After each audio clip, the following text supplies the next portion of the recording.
নমস্কার, পাঁচমেশালি গল্পে আবারও সবাইকে স্বাগত। আমি বন্দনা।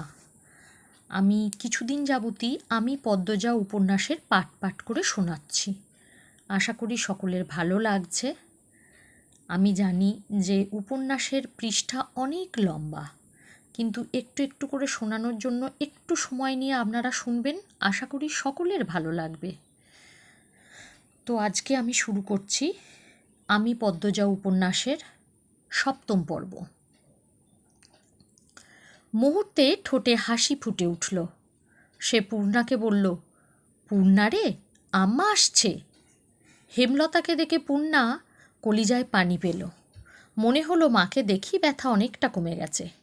হেমলতা ছুটে আসেন। পূর্ণার মাথায় হাত বুলিয়ে বলেন, কিচ্ছু হয়নি, এসব তো সামান্য ব্যাপার। এরপর পদ্মজাকে বললেন, তুই বইগুলো নে। হেমলতা এদিকে সেলাই করা কাপড় দিতে এসেছিলেন। যার কাপড় ছিল সে অসুস্থ, তাই যেতে পারছিল না। বাড়িতেও কোনো কাজে মন টিকছিল না, তাই ছাতা নিয়ে বেরিয়ে পড়েন। ঘরে চুপচাপ বসে থাকার চেয়ে একটা মানুষকে সাহায্য করা ভালো। ফেরার পথে তিনি দূর থেকে দেখতে পেলেন দুটো মেয়েকে। একটা মেয়ে পথে বসে আছে, আর একটা মেয়ে পাশে। বিপর্যস্ত অবস্থা তাদের। মেয়ে দুটিকে চিনতে পেরে বুক কেঁপে উঠল। পথ দিয়ে আসলে দেরি হবে, তাই তিনি ক্ষেতের পথ ধরেন। পূর্ণা ব্যথায় যেন নিঃশ্বাস নেওয়ার শক্তি পাচ্ছে না। একটা ভ্যান পাওয়া গেলে খুব উপকার হতো। 2 মিনিটের মাথায় ভ্যানের দেখা মিলল। অনেক দূরে ভ্যানের অবস্থান। ভ্যানের চিত্রা, লিখন সহ আরও 2 জন। তারা মাতব্বর বাড়িতে গিয়েছিল। যখন কাছাকাছি ভ্যানের অবস্থান, তখন চিত্রা পদ্মজা আর তার মা বোনকে দেখল। উদ্বিগ্নতা নিয়ে ভ্যান থামাতে বলল। লিখনের নজরে ব্যাপারটা আসতেই সে তাড়াহুড়ো করে ভ্যান থেকে নামল। চিত্রা আগে আগে এগিয়ে আসে। চোখে মুখে আতঙ্ক নিয়ে বলল, পূর্ণার কি হয়েছে? পদ্মজা বলল, কাদায় পাওড়ে পা মুচকেছে। হেমলতা, চিত্রা, পদ্মজা এবং পূর্ণাকে তুলে দিয়ে লিখনসহ বাকি 2 জন সহকর্মী ভ্যান ছেড়ে দিল। তারা হেঁটে ফিরবে। পা ব্যথা অনেকটা কমেছে। 2টি বালিশের ওপর পা রাখা। ব্রেশ নেই, বিধায় ব্রেশের মতো কাপড় বেঁধে দিয়েছেন হেমলতা। যে ব্যথা পেয়েছে কয়দিন বোধহয় স্বাভাবিকভাবে হাঁটতে পারবে না। হেমলতা মুখ তুলে খাইয়ে দিলেন। এরপর বললেন, এবার খুশি? স্কুলে যেতে হবে না, কাজ করতে হবে না, সকালে উঠে পড়তে বসতে হবে না। পূর্ণা রাজ্যের দুঃখ নিয়ে বলল, সবই ঠিক আছে, কিন্তু এখন আমি টিভি দেখতে যাব কি করে? কোনো সাড়া না পেয়ে পূর্ণা বুঝতে পারল যে সে মুখ ফসকে ভুল জায়গায় ভুল কথা বলে ফেলেছে। সে বিব্রত হয়ে উঠল, ঢোক গিলল। এরপর কাচুমাচু হয়ে মিয়ে যাওয়া গলায় বলল, মোটেও খুশি হয়নি আমি, একটুও না। বিকালে মগা এসে জানালো মুন্নার বাপ খুন হয়েছে। কথাটি শোনার সাথে সাথে উপস্থিত সকলের মাথায় যেন বজ্রপাত পড়ল। পঙ্গু, ভিক্ষুক, অসহায় মানুষটাকে কে মারল? এমন মানুষের শত্রু থাকে? এমনই শত্রু যে একদম মেরে ফেলল? হেমলতা শ্বাসরুদ্ধকর কণ্ঠে প্রশ্ন ছুড়লেন, কখন? মগা বলল, দুপুরের কথা। দুপুর 2টো কি 3টায় গ্রামবাসী জানতে পারে এই ঘটনা। আস্তে আস্তে সব গ্রামে খবর যাচ্ছে। লাশ নোয়াপাড়ায় ধান খেতে পাওয়া গেছে। মুন্নার আত্মীয় বলতে কেউ নেই। দুঃসম্পর্কে যারা আছে তারা মুন্নার দায়িত্ব নিতে চাইল না। মাতব্বর মুন্নার ভার নিতে চেয়েছিলেন, কিন্তু মুন্না পদ্মজাদের বাড়ি থাকতে চায়।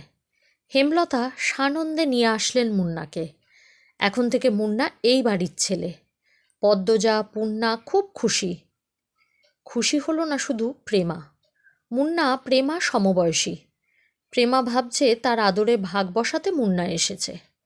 হেমলতা ব্যাপারটা বুঝতে পেরেছেন। পদ্মজাকে বললেন, প্রেমার পছন্দ হচ্ছে না মুন্নাকে। 2 জনের মধ্যে সখ্যতা করে দিস, যাতে একজন আরেকজনকে আপন চোখে দেখে। পদ্মজা আশ্বস্ত করে বলল, কয়দিনে মিশে যাবে 2 জন। পূর্ণা ব্যথায় ঘুমাতে পারছে না। প্রেমা, মুন্না ঘুমে। মুন্না খুব কেঁদেছে, এখন ক্লান্ত হয়ে বেঘোরে ঘুমোচ্ছে। রাত তো কম হলো না। পূর্ণা মা বোনের বৈঠক দেখে বলল, আম্মা, মুন্নার নতুন নাম রাখা উচিত। কেন? এখন থেকে মুন্না আমাদের ভাই, আমাদের নাম প দিয়ে, তাই ওর নাম ও প দিয়েই হবে, তাই না আপা? হেমলতা হেসে বললেন, তুই নাম রাখ তাহলে। রাখছি তো, প্রান্ত মোড়ল। মুন্নাকে জানা সকালে। রাজি হলে এরপর সবাই না হয় ডাকবো। রাজি হবে না মানে পিটিয়ে রাজি করাবো। হেমলতা মৃদু হাসলেন। পূর্ণা অসুস্থ হলে খুব কথা বলে, মুখ বন্ধ রাখতেই পারে না। অনেক বছর আগের ঘটনা, বা কয়েক বছর পর কি হবে তা নিয়ে অনবরত কথা বলতেই থাকে। গহীন অন্ধকার। আজ বোধহয় অমাবস্যা। হেমলতা কালো চাদরের আবরণে ঘাপটি মেরে বারান্দায় বসে আছেন। হাতের কাছে ছুরি লাঠি। গত 3 দিন ধরে তিনি ঘরের পাশে পায়ের আওয়াজ শুনছেন। তখন ঘরে মোর্শেদ ছিল, একজন পুরুষ ছিল, বুকে সাহস ছিল। আজ মোর্শেদ নেই। মুন্নাকে বাড়িতে আনতে তিনি ঝগড়া করে বাড়ি ছেড়েছেন। কবে ফিরবেন ঠিক নেই। আজ কিছুতেই ঘুমানো যাবে না। হাতে নাতে সন্দেহকারীকে ধরে এই বিপদ থেকে মুক্ত হতেই হবে। কিন্তু অনেকক্ষণ হলো, কেউ আসছে না। চোখ বুজে আসছে হেমলতার। সারা দিন অনেক খাটুনি গেল। কাদা মাটিতে ছপ ছপ শব্দ তুলে কেউ আসছে। হেমলতা সতর্ক হয়ে ওঠেন। শক্ত হাতে লাঠি ও ছুরি ধরেন। পায়ের শব্দটা কাছে আসতেই তিনি বেরিয়ে আসেন। অন্ধকারে পরিষ্কার নয় মুখ, আন্দাজে ছুঁড়ে মারেন হাতের লাঠি।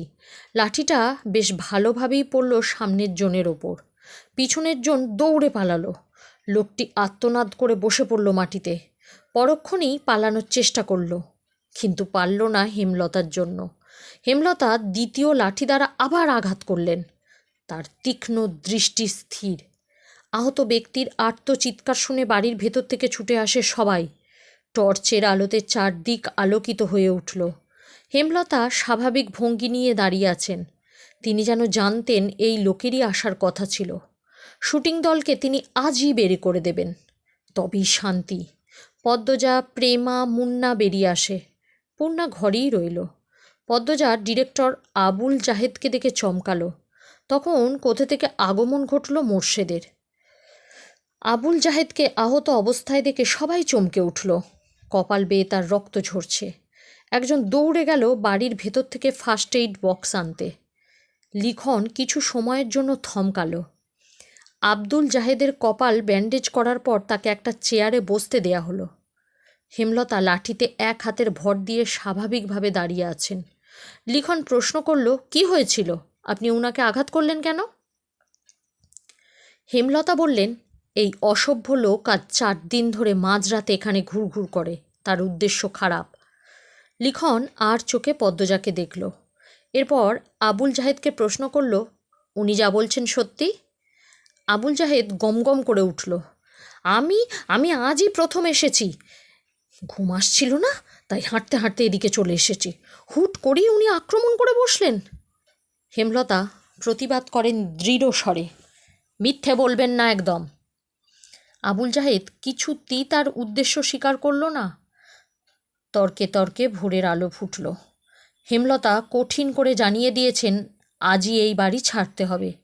হেমলতার সিদ্ধান্ত শুনে দলটির মধ্যে আতঙ্ক ছড়িয়ে পড়ল। তীরে এসে নৌকো ডুবতে কিভাবে দেয়া যায়? সিনেমার শেষ অংশটুকু বাকি।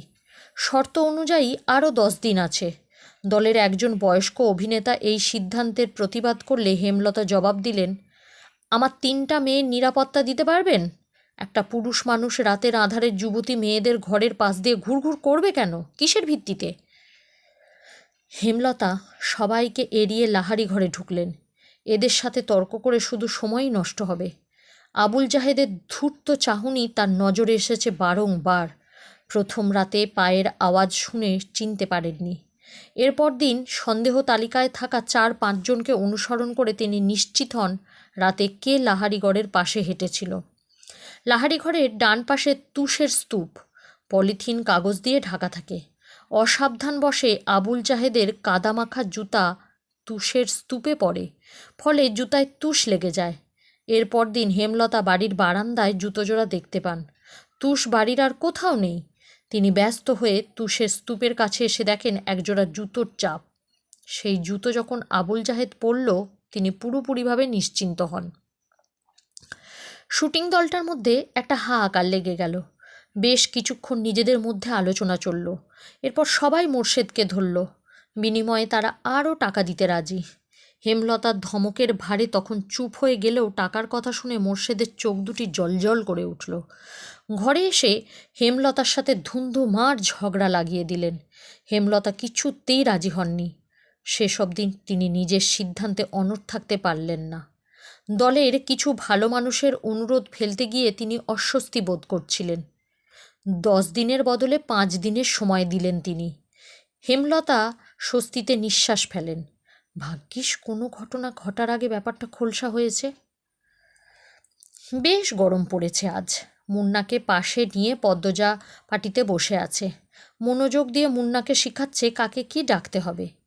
আমায় ডাকবি বড় আপা, পূর্ণাকে ছোট আপা, আর প্রেমা তো তোর সমান, তাই প্রেমা ডাকবি। দুজনে মিলেমিশে থাকবি, বুঝেছিস? হ, বুঝেছি। আম্মাকেও তুইও আম্মা ডাকবি। আমাদের আম্মা আব্বা আজ থেকে তোরও আম্মা আব্বা, বুঝেছিস? মুন্না বিজ্ঞ স্বরে বলল, হ, বুঝেছি। হেমলতা রান্না দেখে উঠে আসেন। মুন্নাকে বলেন, শুদ্ধ ভাষায় কথা বলবি, তোর পদ্ম আপা যেভাবে বলে। কই আমনে? পদ্মজা বলেন, কইয়া মনে না, বলো আচ্ছা বলবো। মুন্না বাধ্যের মতো হেসে বলে, আচ্ছা বলবো। হেমলতা হেসে চলে যান। পূর্ণা রুম থেকে মুন্নাকে ডাকলো, মুন্না রে। হ ছুডু আপা। পদ্মজা মুন্নার গালে আলতো করে থাপ্পড় দিয়ে বল জি ছোট আপা। মুন্না পদ্মজার মতো করেই বলল, জি ছোট আপা। পদ্মজা হাসল। পূর্ণা মৃদু হেসে বলল, তোর নাম পাল্টাতে হবে, আমি তোর নতুন নাম রেখেছি। কে রে? নাম পাল্টাইতাম কে রে? পদ্মজা কিছু বলার আগে মুন্না প্রশ্ন করল, ইচ্ছা, এই কথাটা কেমনে কইতাম? পদ্মজা হেসে কপাল চাপড়ে, এ ছেলে তো আঞ্চলিক ভাষায় বুঁদ হয়ে আছে। পূর্ণা বলল, তুই এখন আমাদের ভাই, আমাদের নামের সাথে মিলিয়ে তোর নাম রাখা উচিত। কি উচিত না? মুন্না দাঁত কেলিয়ে হেসে সাই দিল, হ, এই জন্যই তোর নাম পাল্টাতে হবে। আজ থেকে তোর নাম প্রান্ত মোড়ল, সবাইকে বলবি। মনে থাকবে তো? হ, মনে রাহাম। বলা, আচ্ছা মনে রাখবো। আচ্ছা মনে রাখবো। দুপুর গড়াতেই হাজেরা আসলো। সাথে নিয়ে এসেছে বানোয়াট গল্প আর বিলাপ। ইশারা ইঙ্গিতে সে লাউ চাইছে। মোর্শেদ গতকাল সব লাউ বাজারে তুলেছেন। গাছে আর একটা ছিল। ঘরে চিংড়ি মাছ আছে। প্রান্ত লাউ দিয়ে চিংড়ি খাবে বলে ইচ্ছে প্রকাশ করেছে। হেমলতা হাসি মুখে শেষ লাউটা নিয়ে এসেছেন। এখন আবার হাজেরাকেও চাই। কেউ কিছু চাইলে হাতে থাকা সত্ত্বেও হেমলতা ফিরিয়ে দেননি। আজও দিলেন না। তিনি হাজেরাকে হাসি মুখে লাউ দিলেন। হাজেরা সন্তুষ্টি প্রকাশ করে চলে গেল। পদ্মজা মায়ের দিকে অসহায় চোখে তাকায়। প্রান্ত এই বাড়িতে এসে প্রথম যা চাইল তাই পেল না। মনের ওপর নেতিবাচক প্রভাব পড়বে না তো? হেমলতা পদ্মজার দৃষ্টি বুঝেও কিছু বললেন না। প্রান্তকে ডেকে কোলে বসান। ছেলেটাকে দেখতে বেশ লাগছে। দুপুরে তিনি গোসল করিয়েছেন। মনে হয়েছে কোনো ময়লার স্তূপ পরিষ্কার করা হচ্ছে। জন্মদাতার মৃত্যু প্রান্তের ওপর বিন্দু মাত্র প্রভাব ফেলল না। এজন্য কেউই অবাক হয়নি। বাপ ছেলের শুধু রাতেই একসাথে থাকা হতো। অনেক রাত প্রান্ত একা থেকেছে। এইটুকু ছেলে কত রাত ভয় নিয়ে কাটিয়েছে। হেমলতা আদুরে কণ্ঠে বললেন, একটা গল্প শোনাই, শুনবি? হুনাও। পদ্মজা প্রান্তের ভাষার ভুল ধরিয়ে দিল। হুনাও না, বলো শোনাও আম্মা। প্রান্ত মাথা কাত করে। এরপর হেমলতাকে বলল, শোনাও আম্মা। আম্মা ডাকটা শুনে হেমলতা বুক বিশুদ্ধ ভালো লাগায় ছেয়ে গেল। তিনি কণ্ঠে ভালোবাসা ঢেলে বললেন, আমাদের একদিন মরতে হবে, জানিস তো? হ। জান্নাত জাহান্নামের কথা কখনো কেউ বলেছে? প্রান্ত মাথা দুই পাশে নাড়ালো। কেউ শোনায়নি? হেমলতা এমনটা সন্দেহ করেছিলেন। প্রান্ত এ সম্পর্কে জানে না। তিনি ধৈর্য নিয়ে সুন্দর করে জান্নাত ও জাহান্নামের বর্ণনা দিলেন। জান্নাতের বর্ণনা শুনে প্রান্তের চোখ দুটি জ্বলজ্বল করে উঠল। প্রশ্ন করল হাজারটা। হেমলতাকে জানায় সে জান্নাতে যেতে চায়, জাহান্নামে যেতে চায় না। হেমলতা বললেন, আচ্ছা এখন গল্পটা বলি, মন দিয়ে শুনবি। প্রান্ত মাথা কাত করে হ্যাঁ সূচক সম্মতি দিল। হেমলতা বলতে শুরু করলেন, একজন মহিলা একা থাকতো বাড়িতে। না দুটি ছেলে মেয়ে আছে, খুব ছোট ছোট, খুব তাদের অভাব। ছোট্ট একটা জায়গায় মাটির ঘর, ঘরের সামনে শখ করে একটা লাউ চারা লাগায়। লাউ গাছ বড় হয়, লাউ পাতা হয় অনেক। এই লাউ পাতা দিয়ে দিন চলে যায় তার। কখনো সিদ্ধ করে খায়, কখনো বা নুন মরিচ পেলে সাঁকড়ে দেখায়। তো একদিন একজন ভিক্ষুক মহিলা আসলো। ভিক্ষুক মহিলাটি খায় না 2 দিন ধরে। লাউ গাছে লাউ পাতা দেখে খেতে ইচ্ছা করে। লাউ গাছের মালিক যে মহিলাটি, তাকে ভিক্ষুক বলে লাউ পাতা দিতে, রেঁধে খাবে। খুব অনুনয় করে বলে। মহিলাটির মায়া হয়। ভিক্ষুক মহিলাকে কথা শোনাতে শোনাতে কয়েকটা লাউ পাতা ছিঁড়ে দেয়। তার কয়দিন পর লাউ গাছের মালিক যিনি, তিনি মারা গেলেন। গ্রামবাসী সহ মসজিদের ইমাম মিলে দাফন করেন। বুঝছিস তো প্রান্ত? হ। প্রান্ত মনোযোগ দিয়ে শুনছে, সে খুবই মনোযোগী শ্রোতা। হেমলতা বাকিটা শুরু করলেন। গ্রামের ইমাম একদিন স্বপ্ন দেখেন যে মহিলাটিকে তিনি দাফন করেছেন, তার চারপাশে আগুন দাউ দাউ করে জ্বলছে, কিন্তু তার গায়ে আঁচ অবধি লাগছে না। মহিলাটিকে ঘিরে রেখেছে অনেক লাউ পাতা, যার কারণে আগুন ছুঁতে পারছে না। ওই যে তিনি একজন ভিক্ষুককে নিজের একবেলা খাবারের লাউ পাতা দান করেছিলেন, সেই লাউ পাতা থেকে কবরের শাস্তি থেকে বাঁচাচ্ছে। জাহান্নাম থেকে বাঁচতে আমাদের অনেক এবাদত করা উচিত। তার মধ্যে একটি হলো দান। সামর্থ্য অনুযায়ী দান করা উচিত, কাউকে ফিরিয়ে দেওয়া উচিত নয়। বোঝা গেছে? হ, বুঝেছি। আমি দান করাম। করবি, অনেক বড় হবি জীবনে, আর অনেক দান খয়রাত করবি। আচ্ছা প্রান্ত, এখন যদি কোনো অভাবী এসে বলে তোর লাউটা দিতে, তুই কি করবি? প্রান্ত গম্ভীর ভেবে বলে, তারপর বলে, দিয়া দিয়াম।